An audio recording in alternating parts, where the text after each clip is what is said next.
Olá!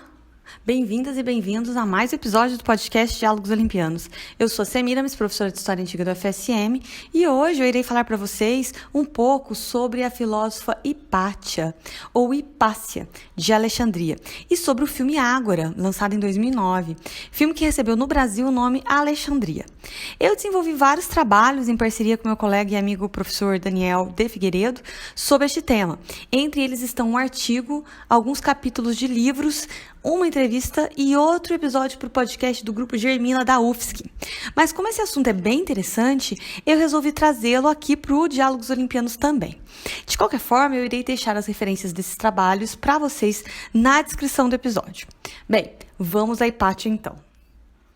Hipátia foi uma filósofa e professora de matemática e de astronomia que viveu na cidade de Alexandria, então capital da província romana do Egito, por volta de 350, 370 a 415 d.C., período dentro do arco cronológico denominado pelas historiadoras e pelos historiadores como Antiguidade Tardia, que seriam os séculos de transição das estruturas da Antiguidade para a Idade Média.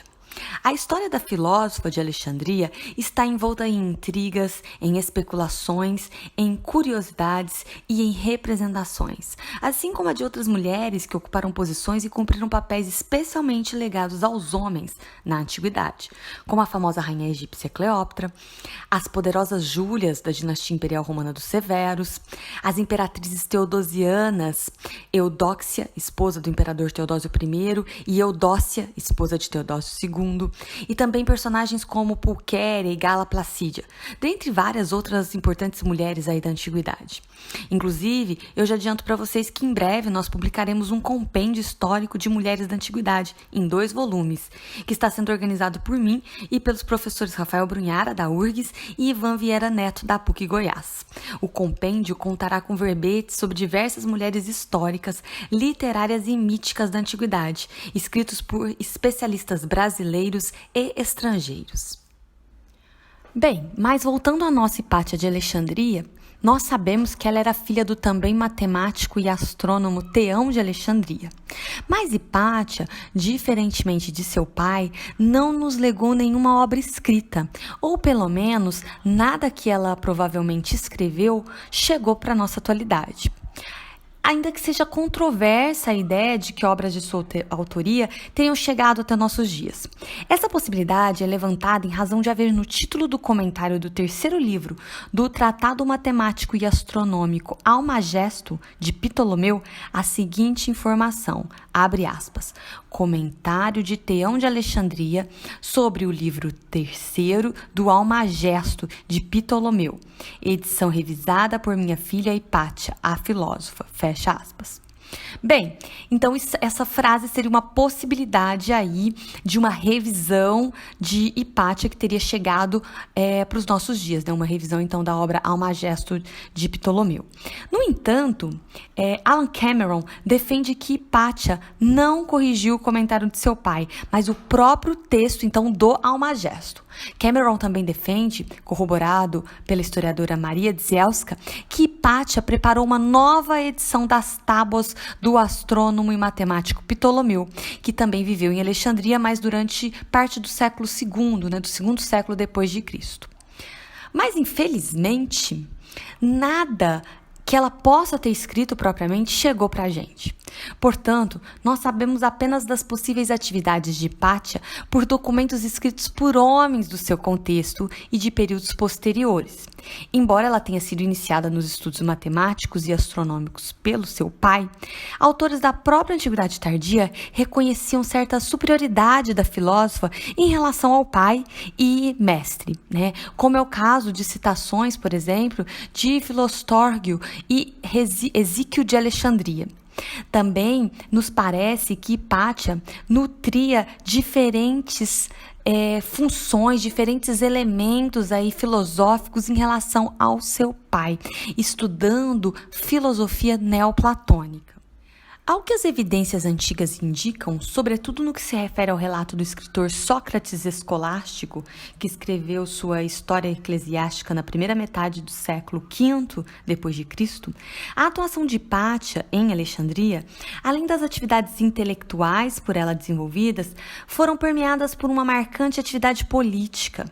Segundo Sócrates Escolástico, Hipátia parece ter circulado com desenvoltura no ambiente daqueles que detinham poder na sociedade alexandrina e atuava, em grande medida e em pé de igualdade, nas atividades dedicadas aos patronos da cidade.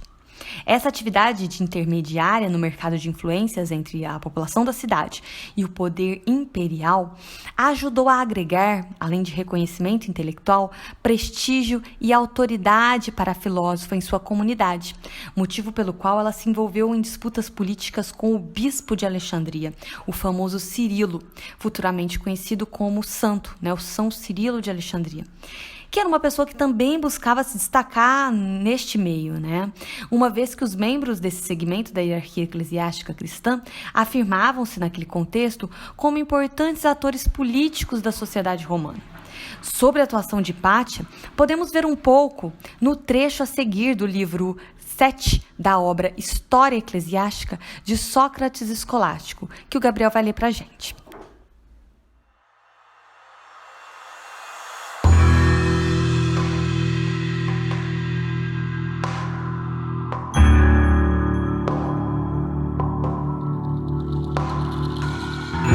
Houve uma mulher em Alexandria chamada Hipátia. Tendo sido bem-sucedida na escola de Platão e Plotino, ela explicava os princípios da filosofia aos seus ouvintes, muitos dos quais vinham de longe para receber suas instruções. Por conta do autocontrole e facilidade de maneira que ela havia adquirido em consequência do cultivo de sua mente, ela não poucas vezes aparecia em público na presença dos magistrados, nem se sentia envergonhada em ir para uma assembleia de homens. Por conta de sua extraordinária dignidade e virtude, era cada vez mais admirada. No entanto, ela caiu vítima do ciúme político que na época prevalecia, porque como ela tinha entrevistas frequentes com Orestes, o prefeito, foi relatado caluniosamente entre a população cristã que teria sido ela quem impediu Orestes de se reconciliar com o bispo, Cirilo.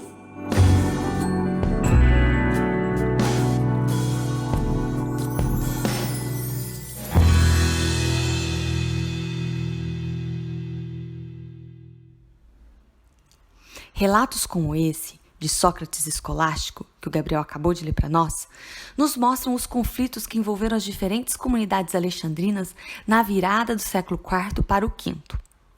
Sócrates Escolástico nos dá indicações de que os bispos Teófilo e os seus sucessores sobrinhos Cirilo, bem como a filósofa Hipátia, parecem ter atuado como verdadeiros patronos na cidade de Alexandria, competindo entre si por espaço político de influência na administração da cidade. Assim sendo, não há como a gente saber exatamente o que Hipátia pensava por suas próprias palavras, mas nós podemos rodear seu ambiente social, político e intelectual a fim de compreender os conflitos nos quais ela esteve envolta. O que a gente pode ver então é que havia uma disputa pelo espaço político na cidade de Alexandria. Nessa disputa, Hipátia, a neoplatônica, e Cirilo, o bispo cristão, se antagonizavam.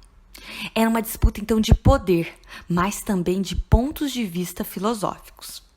Esses conflitos também circundam a estranha morte de Hipátia assassinada. Sabemos, portanto, que Hipátia foi assassinada.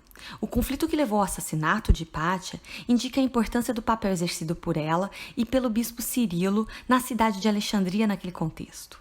Ao que parece, a influência de Hipátia sobre o prefeito da cidade, Orestes, desagradava as ambições do bispo Cirilo.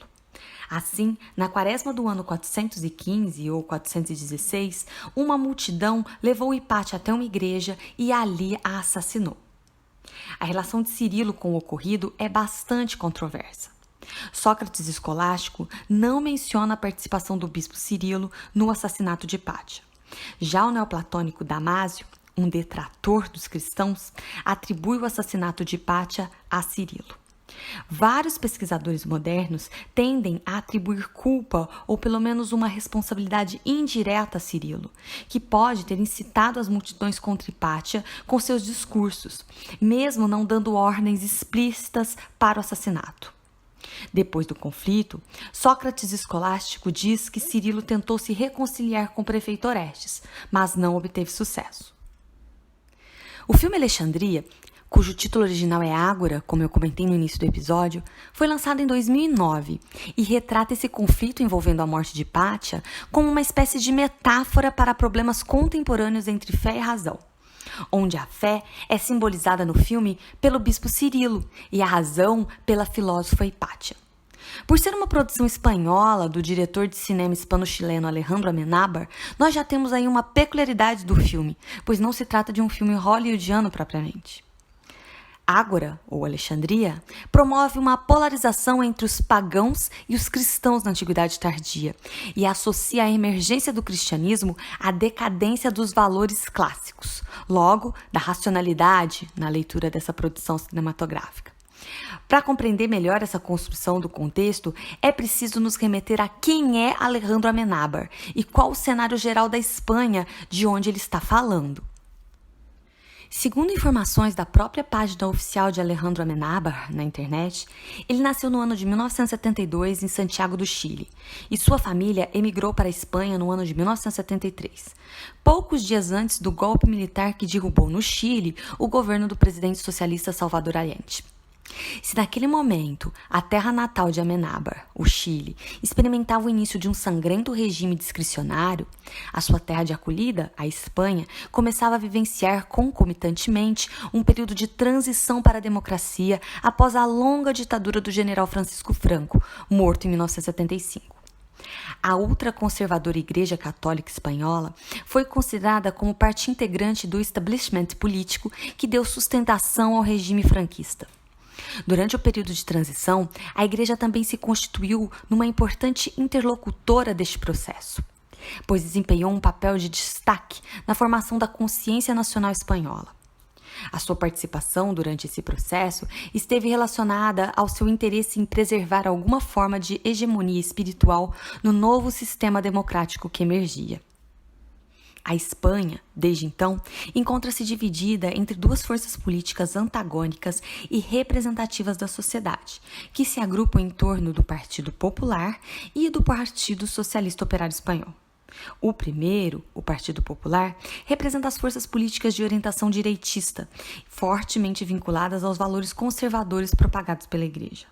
Já o segundo, o Partido Socialista Operário Espanhol, é considerado um partido de esquerda a favor de uma sociedade não confessional, de modo a diminuir a interferência da Igreja nos assuntos do Estado. A partir do mandato do presidente José Luís Zapatero, iniciado em 2004, foram implementadas diversas medidas relacionadas à expansão dos direitos de cidadania, que acirraram a polarização entre a Igreja e o Estado ainda mais. Tais como a legalização do casamento entre pessoas do mesmo sexo, a tramitação acelerada para o divórcio e a diminuição da grade religiosa nos currículos escolares.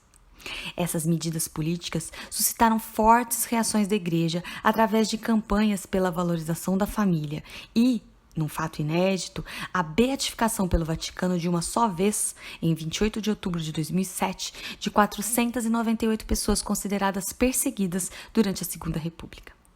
Por essa medida, a Igreja seria fortemente acusada de tentar reabrir as feridas entre as duas Espanhas.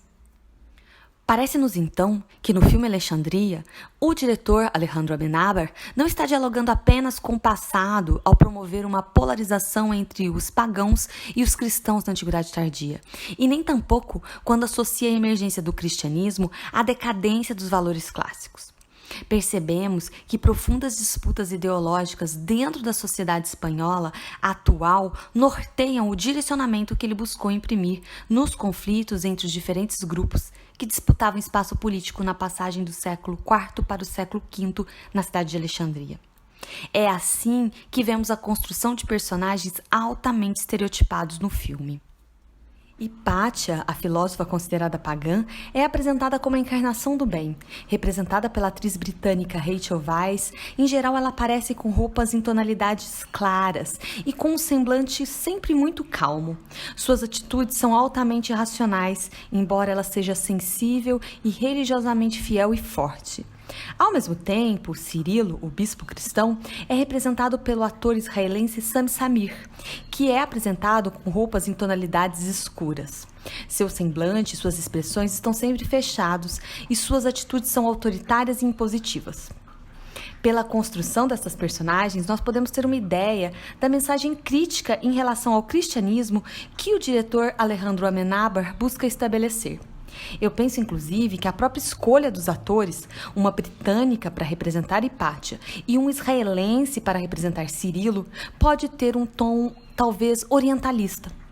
Para quem quiser saber um pouco mais sobre esse conceito, de orientalismo, quem quiser entender um pouquinho desse conceito, eu sugiro que ouça o episódio 1 do podcast aqui, Diálogos Olimpianos, onde eu trabalho com a concepção de orientalismo segundo Edward Said.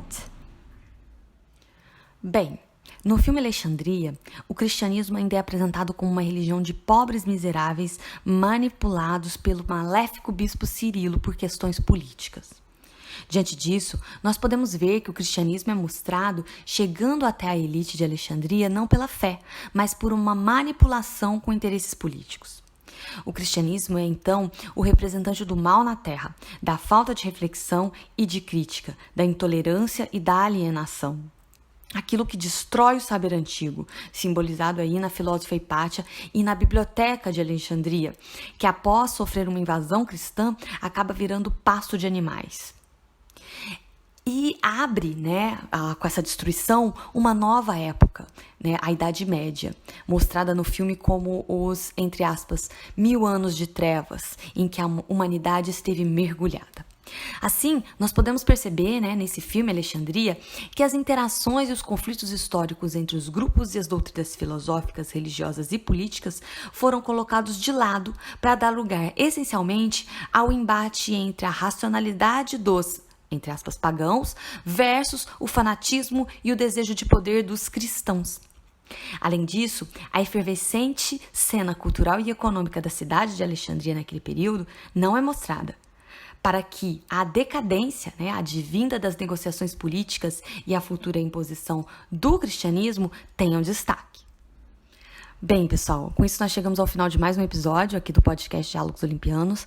Para quem gostou do tema em torno da filósofa Hipátia, dos conflitos políticos que ela esteve envolvida e também das representações presentes no filme Alexandria, eu sugiro que leia os textos que eu vou deixar nas referências aqui da descrição do episódio. A maioria deles está na minha página e na página do professor Dr. Daniel de Figueiredo no nosso academia.edu. Ou vocês encontram também procurando pelo título do texto no Google. Bom, eu agradeço ao doutorando Gabriel Freitas Reis pela leitura do trecho da obra do Sócrates Escolástico, que foi citado neste episódio. Eu agradeço também muito ao meu amigo Danilo Roxette pela edição do áudio desse trecho. Agradeço também ao professor Daniel de Figueiredo pela parceria aí em elaboração de material sobre Hipátia de Alexandria. E não deixe de seguir o GEMAN, grupo que desenvolve esse podcast nas redes sociais, no Facebook, no Instagram e no Twitter. E siga o nosso podcast no Spotify ou nos demais agregadores e aplicativos de podcast. E até o próximo episódio. Tchau, tchau.